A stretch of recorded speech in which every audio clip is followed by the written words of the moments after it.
Thrym. Loki declared he would try to discover the thief and recover the hammer if Freya would lend him her falcon plumes, and he immediately hastened off to Folkvang to borrow them. His errand was successful, and in the form of a bird, he then winged his flight across the river Ifing and over the barren stretches of Jotun-heim, where he suspected that the thief would be found.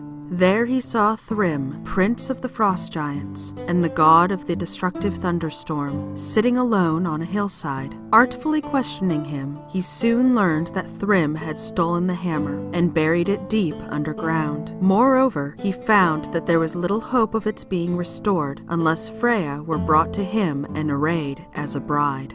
I have the Thunderer's hammer bound, fathoms 8 beneath the ground. With it shall no one homeward tread, till he bring me Freya to share my bed. Thrym's Quidda, Herbert's translation.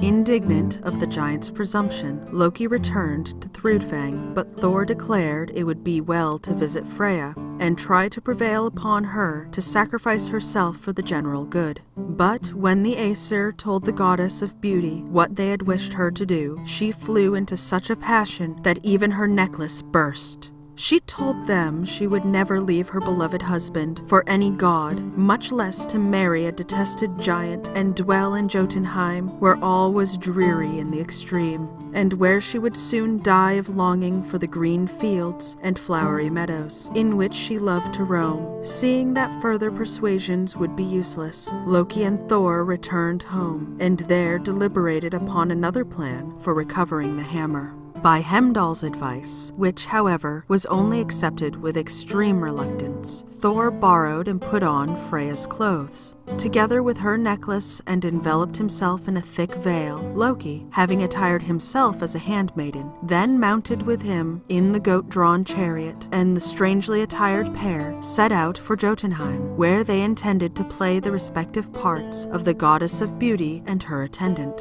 Home were driven, then the goats, then hitched to the car, hasten they must. The mountains crashed, the earth stood in flames. Odin's son rode to Jotunheim.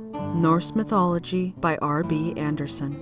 Thrym welcomed his guests at the palace door, overjoyed at the thought that he was about to secure undisputed possession of the goddess of beauty, for whom he had long sighed in vain. He quickly led them to the banqueting hall, where Thor, the bride-elect, distinguished himself by eating an ox, 8 huge salmon, and all the cakes and sweets provided for the women, washing down these miscellaneous viands with the contents of 2 barrels of mead.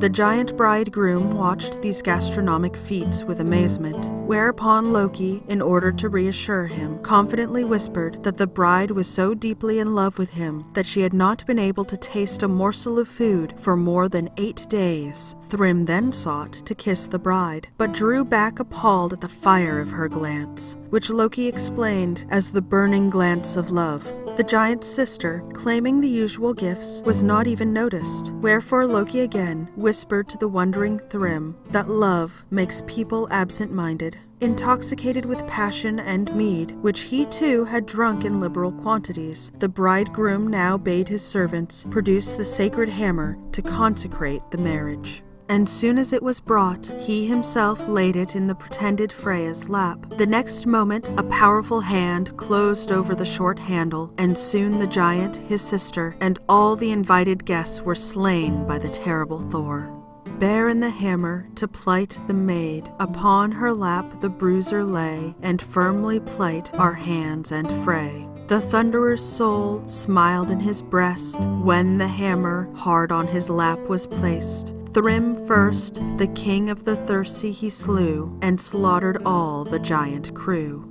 Thrym's Quidda, Herbert's translation. Leaving a smoking heap of ruins behind them, the gods then drove rapidly back to Asgard, where the borrowed garments were given back to Freya, much to the relief of Thor, and the Aesir rejoiced at the recovery of the precious hammer. When next Odin gazed upon that part of Jotunheim from his throne, Hildsgelf, he saw the ruins covered with tender green shoots, for Thor, having conquered his enemy, had taken possession of his land, which henceforth would no longer remain barren and desolate, but would bring forth fruit in abundance. So that was Thor and Thrym, the 9th section of Chapter 4 of Myths of the Norsemen by Helene A Guerber, Thor. I will be working my way through this book section by section, and if there are any other public domain books that you would like for me to read, please leave a comment below. Did you enjoy this video? Then subscribe for more, and be sure to check me out on Facebook and Patreon. Thank you for listening, and have a lovely evening.